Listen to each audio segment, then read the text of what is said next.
کی خوشی ہم کیوں مناتے ہیں؟ پہلے میں یہ تھوڑا سا واضح کر دوں کہ رمضان کا مہینہ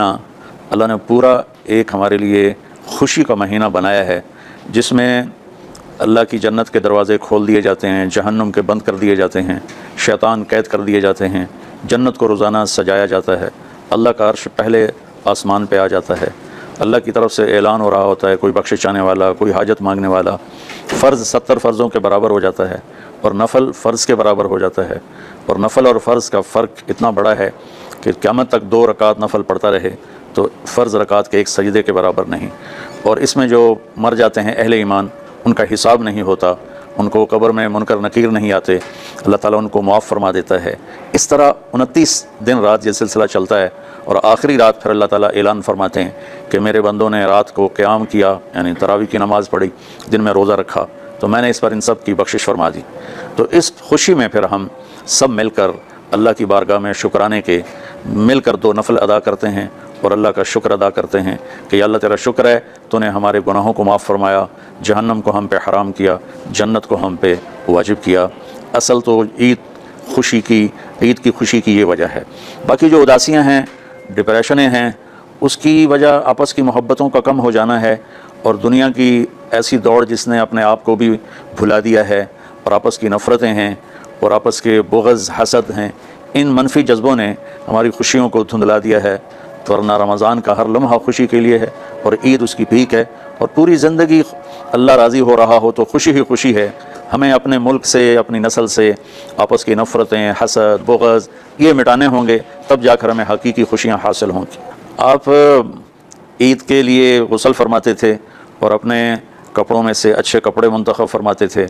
اور فجر کی نماز کے بعد آپ اشراق نہیں پڑھتے تھے اس دن، باقی آپ کی ساری زندگی کا معمول تھا کہ فجر کے بعد آپ اشراق پڑھتے تھے، لیکن اس دن آپ اشراق نہیں پڑھتے تھے، غسل فرما کے پھر کچھ کھا کے، کوئی میٹھی چیز، کھجور ہی عام طور پر ہوتی تھی، کھجور کھا کے پھر آپ عیدگاہ کی طرف تشریف لے جاتے تھے، اور پہلے نماز پڑھاتے تھے، پھر خطبہ ہوتا تھا، اور اس کے بعد جس راستے سے آپ جاتے تھے اس راستے کو چھوڑ کر پھر اور راستے سے گھر واپس آتے تھے، پھر وفود سے ملاقات کرتے تھے، سرداروں سے، صحابہ سے ملاقات کرتے تھے، اس میں کچھ کھانوں کا اہتمام بھی ہوتا تھا۔ اس طرح ایک عام روٹین کی عید ہوتی تھی آپ کی، ملاقاتیں کرنا، کھانوں میں جانا اور اچھے کپڑے پہننا، سب کو خوشی سے ملنا،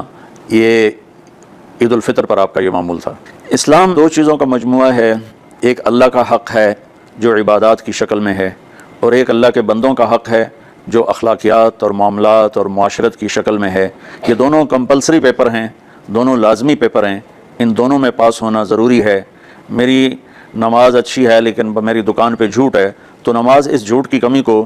پورا نہیں کر سکے گی۔ میری دکان پہ سچ ہے لیکن میں نماز نہیں پڑھتا تو میرا یہ سچ بولنا میرے نماز کی کمی کو پورا نہیں کر سکتا۔ اللہ کے نبی نے دنیا سے جاتے ہوئے 2 لفظوں میں سارا دین بتا دیا تھا۔ جب آپ کے جانے کا وقت قریب تھا تو آپ 2 لفظ دہرا رہے تھے، الصلاۃ وما ملکت ایمانکم، میری امت میرے بعد ایک نماز نہ چھوڑنا، اور ایک امت کے غریب مسکین لوگوں سے، نوکر غلاموں سے اچھا سلوک کرنا۔ یہ 2 الگ الگ ڈیمانڈ ہیں، جیسے پانی پینے سے روٹی کی کمی پوری نہیں ہو سکتی اور روٹی کھانے سے پانی کی کمی پوری نہیں ہو سکتی، یہ دونوں الگ چیزیں ہیں۔ اخلاق کو عبادت کی کمی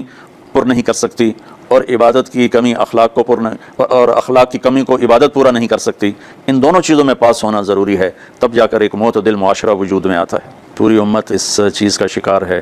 چونکہ جب بددیانتی اور جھوٹ اور ظلم عام ہو جاتا ہے تو پھر اس میں پورا معاشرہ ہی گناہ گار اور مجرم بن جاتا ہے، صرف حکمرانوں کی بات نہیں رہتی۔ یہ تو ایک سوال کا جواب موسیٰ علیہ السلام کو اللہ نے دیا کہ اللہ تعالیٰ سے انہوں نے پوچھا یا اللہ جب آپ راضی ہوتے ہیں تو اس کی کیا نشانی ہے؟ تو اللہ تعالیٰ نے فرمایا کہ میں بارشیں موقع پر دیتا ہوں، حکومت سمجھداروں کو دیتا ہوں، پیسہ میں سخیوں کو دیتا ہوں۔ تو پھر انہوں نے پوچھا جب آپ ناراض ہوتے ہیں تو اس کی کیا نشانی ہے؟ تو آپ نے فرمایا، اللہ تعالیٰ نے فرمایا کہ بارشیں بے موقع کرتا ہوں، حکومت نااہلوں کو دیتا ہوں، اور پیسہ میں بخیلوں کو دیتا ہوں۔ تو جب معاشرے میں عمومی بگاڑ پیدا ہوتا ہے تو اس کا اثر پھر اس شکل میں ظاہر ہوتا ہے، کبھی کسی اور شکل میں ظاہر ہوتا ہے۔ اس چیز کے مجرم نہ صرف حکمران ہیں، نہ صرف بخیل لوگ ہیں، بلکہ تمام طبقات امت کی اجتماعی کوتاہی میں یہ حالات اللہ کی طرف سے پیدا ہوتے ہیں۔ اس میں ہم سارے ہی ایک دوسرے کو مجرم ٹھہرانے کی بجائے اپنے اپنے گریبانوں میں جھانک کر دیکھیں کہ تجھے کیوں فکر ہے اے گل دل صد چاک بلبل کی، تو اپنے پیرہن کے چاک تو پہلے رفو کر لے، وفی انفسکم افلا تبصرون۔ ہر آدمی اپنے عیب دیکھے، اپنی کمیاں دیکھے اور انہیں دور کرنے کی وہ کوشش کرے، تو پھر ایک خوبصورت معاشرہ تشکیل پا سکتا ہے۔ کہ میں اس عید کے خوشی کے موقع پر اپنی قوم سے ہاتھ جوڑ کے اپیل کروں گا کہ جھوٹ بولنا چھوڑ دیں، دھوکہ دینا چھوڑ دیں اور ظلم کرنا چھوڑ دیں۔ مذہبی نفرت نے ہمیں تباہ کر دیا، سیاسی نفرت نے ہمیں تباہ کر دیا، صوبائی قومی نفرت نے ہمیں تباہ کر دیا، آپس کی رنجشوں کی نفرت نے ہمیں تباہ کر دیا۔ میں ساری قوم کے سامنے جھولی پھیلا کر چاروں صوبوں کے رہنے والوں سے اور ہر مکتب فکر سے متعلق اہل ایمان سے یہ درخواست کرتا ہوں کہ آئیں ہم سچائی کو اپنا ساتھی بنائیں اور دیانتداری سے اپنے آپ کو آراستہ کریں اور انصاف کا ساتھ دیں، نہ ظالم بنیں نہ ظالم کا ساتھ دیں۔ ایک حدیث سنا کے بات ختم کرتے ہیں۔ میرے نبی وضو فرما رہے تھے تو صحابہ آپ کے وضو کا پانی گرنے نہیں دے رہے تھے، نیچے سے لے کر کوئی پی رہا تھا، کوئی منہ پہ مل رہا تھا، تو آپ نے فرمایا ما یحملکم علی ھذا، یہ کیا کر رہے ہو؟